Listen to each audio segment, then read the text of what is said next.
بسم اللہ الرحمن الرحیم۔ تمام تعریفیں صرف اللہ رب العالمین کے لیے جو واحد ہے، لا شریک ہے، اور لاکھوں کروڑوں درود و سلام نبی کریم صلی اللہ علیہ وآلہ وسلم پر جو رحمت للعالمین اور خاتم النبیین ہیں۔ السلام علیکم ناظرین، میں ہوں حکیم عاصم شہزاد۔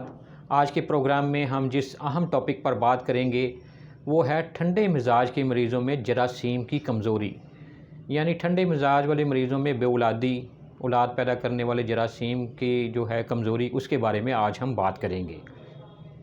ناظرین، ایسا ہے کہ اگر مریض کی زبان سفید ہو، پیشاب کا رنگ بھی سفید ہو اور بلڈ پریشر قدرے لو رہتا ہو تو ایسا مریض جو ہے وہ ٹھنڈا مزاج رکھتا ہے۔ اس قسم کے مریضوں کے لیے جن میں سپرم کاؤنٹ تو پورا ہو لیکن ایکٹیو موٹائل تعداد میں کم ہوں اور نان ایکٹیو یعنی سلگش تعداد میں زیادہ ہوں تو ان مریضوں کو یہ نسخہ بنا کر دیں۔ نسخہ نوٹ فرما لیں: تج، تال مکھانہ، سمندر سوکھ، اٹنگن، تخم سریالہ اور تخم بھنگ ہر ایک 10-10 گرام، پھلی کیکر اور ہرمل بنی ہوئی 50-50 گرام، مغز چلغوزہ 100 گرام، مغز پستہ 100 گرام، مغز بادام 100 گرام، کاجو 100 گرام۔ ان تمام اجزاء کے کل وزن کے نصف کے برابر کوزہ مصری مکس کر لیں، یعنی ان اجزاء کا وزن اگر بنتا ہے 500 گرام تو آپ نے 500 گرام کا نصف جو ہے وہ ہے 250 گرام، یعنی آپ نے اس میں 250 گرام کوزہ مصری جو ہے وہ شامل کر لینی ہے۔ بس دوا تیار ہے۔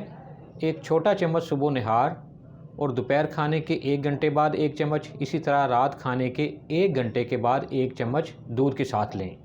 3 ہفتے مکمل پرہیز کے ساتھ یہ دوا کھا لیں۔ اللہ کی رحمت سے ایکٹیو سپرم کی تعداد جو ہے وہ بڑھ کر نارمل ہو جائے گی انشاءاللہ۔ بنائیں، استعمال کریں اور ٹھیک ہونے پر اپنی دواؤں میں یاد رکھیں۔ لیکن اگر خود نہ بنا سکیں تو یہ دوا تیار شدہ حالت میں ہمارے مکتب پر دستیاب ہے۔ ہمارے واٹس ایپ نمبر 030144661112 پر اپنا ایڈریس لکھوائیں۔ یہ دوا آپ کو پارسل بھیج دی جائے گی۔ پارسل کے ساتھ ترکیب استعمال کا اور پرہیز کا اضافی لٹریچر بھی موجود ہوگا، اسی کے مطابق استعمال کریے گا اور انشاءاللہ آپ کو بھرپور فائدہ ہوگا۔ ناظرین، آج کے لیے اتنا ہی۔ اگر آپ کو ہمارا یہ پروگرام پسند آیا ہے تو پروگرام کو لائک کریں، سبسکرائب کریں اور بیل آئیکن کو ضرور کلک کریں تاکہ آئندہ بھی صحت کے حوالے سے اچھی معلومات آپ تک پہنچتی رہیں۔ آنے والے پروگرام میں مزید کسی مرض اور اس کے علاج کے بارے میں تفصیلی بات چیت کریں گے۔ اس وقت تک کے لیے اس دعا کے ساتھ اجازت چاہوں گا کہ اللہ رب کریم تمام بیماروں کو شفا عطا فرمائے، آمین۔ اللہ حافظ۔